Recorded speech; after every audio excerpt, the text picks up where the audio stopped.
नमस्कार मित्रों, मैं एडवोकेट अरविंद शर्मा आप सभी का आज की इस वीडियो में स्वागत करता हूं।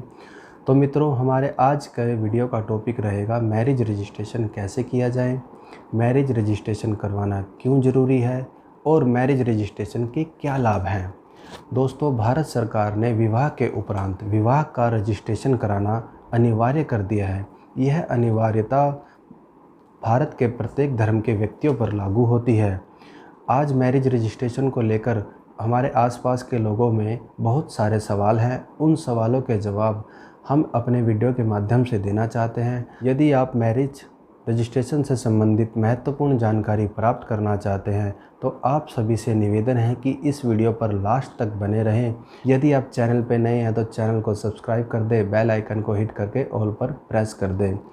तो चलिए दोस्तों, चलते हैं हम अपने वीडियो के टॉपिक पर। जानते हैं कि विवाह का रजिस्ट्रेशन करवाना क्यों अनिवार्य है या विवाह रजिस्ट्रेशन का क्या उद्देश्य है। तो मित्रों, आप जानते हैं कि विवाह के उपरांत महिलाओं को सामाजिक कठिनाइयों का सामना करना पड़ता है, जिसमें घरेलू हिंसा, बाल विवाह या पति की मृत्यु हो जाने के बाद पत्नी को घर से निकाल दिया जाता है। इन्हीं सभी समस्या को देखते हुए भारत सरकार ने विवाह के उपरांत विवाह का पंजीकरण अनिवार्य कर दिया, जो कि भारत के प्रत्येक धर्म के व्यक्तियों पर लागू होता है। यही उद्देश्य है, जिस उद्देश्य को देखते हुए विवाह का पंजीकरण सभी राज्य सरकार द्वारा भी अनिवार्य किया गया है। मैरिज रजिस्ट्रेशन से होने वाले फ़ायदे की बात करें तो नंबर 1, सरकारी सुविधाओं को प्राप्त करने के लिए जो राज्य सरकार द्वारा प्रदान की जाती है तो वह सुविधा आप मैरिज रजिस्ट्रेशन के बाद प्राप्त कर सकते हैं। नंबर 2, बाल विवाह को मैरिज रजिस्ट्रेशन द्वारा रोका जा सकता है। नंबर 3, महिलाओं पर होने वाले अत्याचारों को भी मैरिज रजिस्ट्रेशन द्वारा रोका जा सकता है। नंबर 4 की बात करें तो विदेश यात्रा के लिए विवाह का पंजीकरण करवाना आवश्यक है। नंबर 5, विवाह रजिस्ट्रेशन के बाद विवाह प्रमाण पत्र प्राप्त होता है, जिसके माध्यम से आप अन्य डॉक्यूमेंट को बनवा सकते हैं। नंबर 6, महिला विवाह प्रमाण पत्र से अपने पति के द्वारा मिलने वाले अधिकारों को प्राप्त कर सकती है। दोस्तों, ये तो हैं लाभ मैरिज रजिस्ट्रेशन के। और मैरिज रजिस्ट्रेशन कैसे किया जाता है इसके बारे में मैं आपको बताना चाहूँगा कि प्रत्येक राज्य ने अपने नागरिकों के विवाह को रजिस्टर्ड कराने के लिए एक आधिकारिक वेबसाइट को लॉन्च किया हुआ है, जहां पर आप ऑनलाइन आवेदन कर सकते हैं। आप घर बैठे भी अपने विवाह का पंजीकरण करा सकते हैं और यदि आप चाहते हैं ऑफ़लाइन कराना तो आप ऑफ़लाइन भी विवाह का पंजीकरण करा सकते हैं। दोस्तों, ऐसे ही मैं आपको एक वेबसाइट पर ले जाकर लाइव अप्लाई करके दिखाऊंगा कि आप ऑनलाइन घर बैठे कैसे अप्लाई कर सकते हैं। स्टेप टू स्टेप मैं आपको अप्लाई करके दिखाऊंगा कि आप किस तरीके से घर बैठे अपने विवाह का रजिस्ट्रेशन करा सकते हैं। तो चलिए दोस्तों, चलते हैं पेज पर और देखते हैं कि आप घर बैठे ऑनलाइन कैसे अप्लाई करें।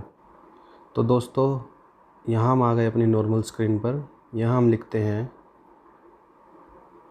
डिस्ट्रिक्ट ई दिल्ली। यहाँ ये टाइप करने के बाद आप देखेंगे कि ई डिस्ट्रिक्ट दिल्ली दिखा रहा है। हम इसे ओके करेंगे तो ये पेज खुल जाएगा। यहाँ पर आप 3 डॉट पर क्लिक करके डेस्कटॉप साइड ओपन कर लेंगे और इस ऐड कोविड ऐप को बंद कर देंगे। तो दोस्तों, यहाँ आप सामने देख रहे होंगे न्यू यूज़र और रजिस्टर्ड यूज़र लॉगिन। तो मैं आपको बताना चाहूँगा, जब भी हम किसी साइट पर लॉगिन करना चाहते हैं तो हमें पहले वहाँ रजिस्ट्रेशन करना पड़ता है। तो हमें पहले यहाँ रजिस्ट्रेशन करना पड़ेगा। हम यहाँ न्यू यूज़र में जाएंगे। यहाँ पर हमें रजिस्ट्रेशन करने के लिए डॉक्यूमेंट की ज़रूरत होती है। दोनों में से कोई एक डॉक्यूमेंट हमारे पास होना चाहिए, या तो आधार कार्ड या फिर वोटर आईडी कार्ड। यदि हमारे पास आधार कार्ड है तो हम आधार कार्ड को क्लिक कर देंगे। यहाँ पर हम अपना आधार कार्ड नंबर डालेंगे और उसके बाद कैप्चा कोड डालकर टर्म कंडीशन पर ओके कर देंगे। सभी डिटेल्स फिल करने के बाद ये अगला पेज कुछ इस तरह का खुलेगा। यहाँ आपने name of the applicant, gender, father name, mother name, spouse name, यदि वर भर रहा है फार्म को तो वधू का नेम, और यदि वधू भर रही है तो वर का नाम। डेट ऑफ बर्थ जो डॉक्यूमेंट में मेंशन है, house number, street number, locality आपकी। दोस्तों यहाँ पर एक बात ध्यान रखने की है कि जब आप ये फार्म भर रहे हो तो इसमें फ़ोन नंबर मैंडेटरी है, क्योंकि फ़ोन नंबर पर आपका पासवर्ड और लॉगिन आईडी मैसेज के थ्रू आएंगे।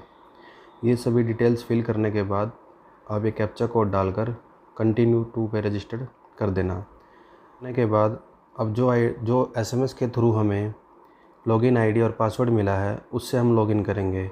तो लॉगिन करने के लिए हम रजिस्टर्ड यूज़र लॉगिन पे जाएंगे।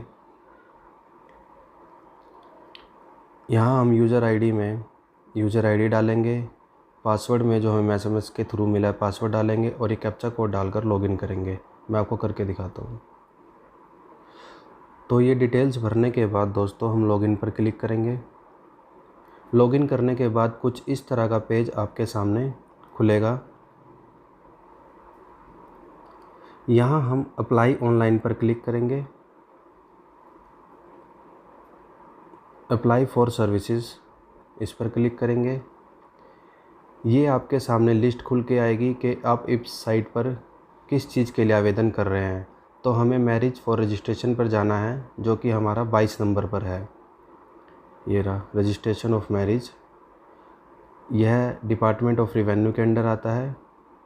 ये देख रहे हैं 22 नंबर पर रजिस्ट्रेशन ऑफ मैरिज। हम यहाँ अप्लाई पर क्लिक करेंगे। अप्लाई पर क्लिक करने के बाद दोस्तों कुछ इस तरह का पेज आपके सामने खुलेगा। यहाँ पर देखिए दिखा रखा है कि number of processing days of service 21 days, registration of marriage. तो यहाँ हमें डिटेल्स जो मांगी गई है हमसे, हमें ये फिल करनी है कि हमारी शादी कब, कहाँ, किस स्थान पर हुई। तो ये सभी डिटेल्स हमें फिल करनी है। और यहाँ आप देख रहे होंगे कि यहाँ वर और वधू दोनों की डिटेल्स, ग्रूम और ब्राइड दोनों की डिटेल्स मांगी गई है, परंतु वर की डिटेल्स ऑटोमेटिक फिल है। ऐसा इसलिए है दोस्तों क्योंकि इन्हीं की आईडी से रजिस्ट्रेशन हुआ है। जिस भी कैंडिडेट की आईडी से रजिस्ट्रेशन होता है उनकी डिटेल्स ऑटोमेटिक फुलफ़िल होती है और हमें इसके अलावा दूसरे पार्टनर की डिटेल्स भरनी होती है। ये साइड कॉलम में आप देख रहे हैं ब्राइड की डिटेल हमें भरनी होगी और हमें यहाँ देखना है कि आइडेंटिटी डॉक्यूमेंट नेम में हम आधार कार्ड से, पैन कार्ड से या पासपोर्ट से किस चीज़ करें या कौन सी डिटेल भरें। जैसे कि देख लिए ये सब डिटेल्स आ रही है। आप जो भी डॉक्यूमेंट के साथ डिटेल्स भरना चाहते हैं आप उसे सिलेक्ट कर लें, उसके बाद उसका नंबर डालें और बाकी डिटेल्स आप फिल कर दें, जैसे कि नाम, father name, mother name, date of birth, locality, address वगैरह सब। तो अब हम नीचे चलते हैं। यहाँ पर मोबाइल नंबर है, मोबाइल नंबर, ईमेल आईडी और मैरिटल स्टेटस बिफोर मैरिज, शादी से पहले सिंगल थे, डिवोर्सी थे। अगर डिवोर्सी थे तो आपको ऑर्डर अटैच करना पड़ेगा, यदि सिंगल थे तो आप सिंगल सेलेक्ट कर सकते हैं। नेशनलिटी, रिलीजन में आप हिंदू धर्म रखेंगे या सिख है तो सिख धर्म रखेंगे, जैन है तो जैन धर्म करेंगे। तो यहाँ दोस्तों डिटेल्स फिल करने के बाद हम कंटिन्यू पर क्लिक करेंगे। तो उसके बाद हमारे सामने कुछ इस तरह का पेज खुलेगा।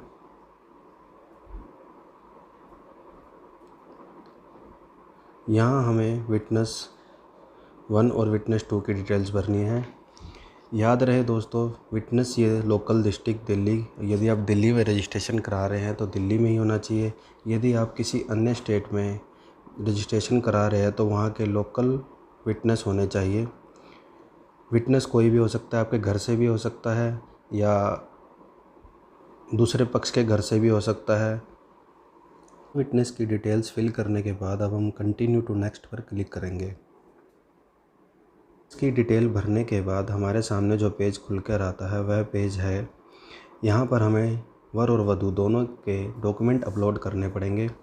डॉक्यूमेंट की बात करें तो नंबर फर्स्ट पर आता है एफिडेविट। यह एफिडेविट आपको दिल्ली में, अगर आप दिल्ली में अप्लाई कर रहे हैं तो दिल्ली में बनवाना होगा। अन्य डिस्ट्रिक्ट में आपको वहीं लोकल डिस्ट्रिक्ट से ही आपको एफिडेविट बनवाना होगा, जो कि नोटराइज होना चाहिए और यह एफिडेविट 10 रुपये के स्टाम्प पेपर पर होना चाहिए। इसके बाद आप नंबर 2 पर देख रहे हैं डेट ऑफ बर्थ प्रूफ। यदि आपके पास बर्थ सर्टिफिकेट है तो वो अटैच कर दें। यदि वो नहीं है तो आप 10th की डीएमसी अटैच कर सकते हैं। यदि यह 10th की डीएमसी भी नहीं है तो आप आधार कार्ड को भी अपलोड कर सकते हैं। आइडेंटिटी प्रूफ में आप पैन कार्ड अपलोड कर सकते हैं, वोटर आईडी अपलोड कर सकते हैं। रेजिडेंट प्रूफ में आप आधार कार्ड लगा सकते हैं। इसी तरीके से वाइफ के डॉक्यूमेंट में अपलोड करने हैं। सेम एज इट इज़ आपको affidavit, date of birth proof, identity proof, resident proof upload करने हैं। इसके अलावा ऑप्शनल डॉक्यूमेंट, यदि कोई और भी डॉक्यूमेंट है, जिस तरीके से मान लीजिए डिवोर्सी है तो ऑर्डर अपलोड कर सकते हैं। यहाँ पर डॉक्यूमेंट फिल करने के बाद जब आप डॉक्यूमेंट अटैच करेंगे, डॉक्यूमेंट अटैच करने के बाद आपने कंटिन्यू पर क्लिक करना है। तो ये बताए हुए डॉक्यूमेंट अपलोड करने के बाद यहाँ नीचे नेक्स्ट का पेज आएगा। जब आपके डॉक्यूमेंट अपलोड हो जाएंगे 1 बाय 1, वहाँ क्लिक करने के बाद एक पेज खुलेगा जहाँ हमें वर और वधू दोनों के फ़ोटो अटैच करने हैं। एक फ़ोटो वरमाला डालते हुए और एक फ़ोटो पासपोर्ट साइज़ की वर और एक फ़ोटो वधू की पासपोर्ट साइज़ की अपलोड करनी है। इसी तरह ऑप्शनल डॉक्यूमेंट का साइन दिखाई देगा जहाँ हम शादी के कार्ड को भी अपलोड कर सकते हैं। ये सभी डॉक्यूमेंट अपलोड होने के बाद हमें अपॉइंटमेंट लेनी होगी। अपॉइंटमेंट के लिए चेक फॉर अपॉइंटमेंट डेट का ऑप्शन आएगा जहाँ पर हम क्लिक कर अपॉइंटमेंट की डेट सेलेक्ट कर सकते हैं और वहीं पर हम यदि चाहें तो 1500 रुपये ऑनलाइन फ़ीस पे करके जौन सी भी डेट सूटेबल हो वह सेलेक्ट कर हम अपॉइंटमेंट डेट ले सकते हैं। ये तो था दोस्तों ऑनलाइन अप्लाई कैसे करें या आप घर बैठे कैसे मैरिज को रजिस्टर्ड करवा सकते हैं। तो ये मैंने आपको दिल्ली गवर्नमेंट की सर्विसेज जो ई डिस्ट्रिक्ट दिल्ली ऐप पे है, जहाँ पर मैंने खुद भी अपने मैरिज सर्टिफिकेट को बनवाया है। इसी तरीके से हर स्टेट में एक ऑथराइज ऐप एक्टिव है जहाँ पर आप जाकर अपना मैरिज रजिस्ट्रेशन घर बैठकर करवा सकते हैं। और यदि आप ऑनलाइन नहीं करवाना चाहते, आप इन चक्कर में नहीं पड़ना चाहते, तो आप ऑफ़लाइन भी अप्लाई कर सकते हैं। उसके लिए क्या करना होगा उसके लिए मैं आपको बताता हूँ। ये देखिए, यहाँ पर जाकर आप मैरिज रजिस्ट्रेशन का ये रहा 8 नंबर पर देखेंगे हम रजिस्ट्रेशन ऑफ मैरिज। यहाँ से फॉर्म डाउनलोड कर आप इस फार्म को फिल करके जो डॉक्यूमेंट मैंने आपको बताए हैं साथ में अटैच करने इस फार्म के साथ। डॉक्यूमेंट्स के अलावा एक A4 साइज़ के पेज पर वर और वधू की फ़ोटो वरमाला पहनाते हुए 4 बाई 6 की और उसके साइडों में पासपोर्ट साइज़ के वर और वधू की फ़ोटो और उसके नीचे जो 2 विटनेस हैं उनकी फ़ोटो आपको पेज साथ में डॉक्यूमेंट के साथ अटैच करके देना होगा और साथ ही मैरिज का कार्ड भी आपको साथ लगाना होगा। मित्रों, जैसे मैंने आपको ऑनलाइन अप्लाई करके दिखाया, आप भी घर बैठे ऐसे ही अप्लाई कर सकते हैं। और आप अपॉइंटमेंट लेने के बाद जिस दिन का भी आपको अपॉइंटमेंट मिला हो, आप उस दिन अर्ली मॉर्निंग जाकर वहां पर टोकन प्राप्त कर लें और साथ में आप दोनों पक्ष वर और वधू, इसके साथ आप 2 गवाह जो आपके लोकल डिस्ट्रिक्ट के होंगे उनको साथ ले जाएं। वहाँ पर आपकी लाइव फ़ोटो होएगी और इन सभी डॉक्यूमेंट के साथ जो आपने ऑनलाइन डॉक्यूमेंट निकाले हैं और जो डॉक्यूमेंट मैंने आपको बताए हैं, इन डॉक्यूमेंट को साथ में अटैच कर आप इस फाइल को वहाँ पर जमा कर सकते हैं। गवर्नमेंट मैक्सिमम 21 वर्किंग डे में आपको मैरिज का रजिस्ट्रेशन करके सर्टिफिकेट प्रदान कर देगी। दोस्तों, मैं आपको एक बात और बताना चाहूँगा, यदि आप मैरिज रजिस्ट्रेशन कराना चाहते हैं तो आप अपने राज्य में लागू नियम के अनुसार कराएं। कुछ राज्यों में यह 30 दिन की, राज्यों में यह 90 दिन की। जहां आप 30 दिन के भीतर रजिस्ट्रेशन कराते हैं तो वहां आपको पेनल्टी नहीं लगेगी, या कुछ राज्यों में यह 60 और 90 दिन तक भी है। और यदि आप इनसे डिले करते हैं, इन लिमिट से डिले करते हैं, तो आपको 1000 से लेकर 2000 रुपये तक का जुर्माना साथ में और भरना होगा।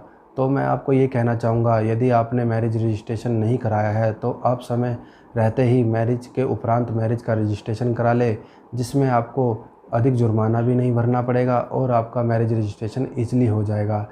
तो दोस्तों, इस वीडियो से संबंधित यदि कोई क्वेश्चन आप मुझसे पूछना चाहते हैं तो कमेंट बॉक्स में लिखें। किसी अन्य टॉपिक पर आप वीडियो चाहते हैं तो उस टॉपिक को भी आप कमेंट बॉक्स में लिख सकते हैं। आशा करता हूं दोस्तों मेरे द्वारा दी गई जानकारी आपके लिए हेल्पफुल साबित होगी। वीडियो अच्छी लगी हो तो वीडियो को लाइक कर दे और ज़्यादा से ज़्यादा शेयर कर दे। धन्यवाद। जय हिंद।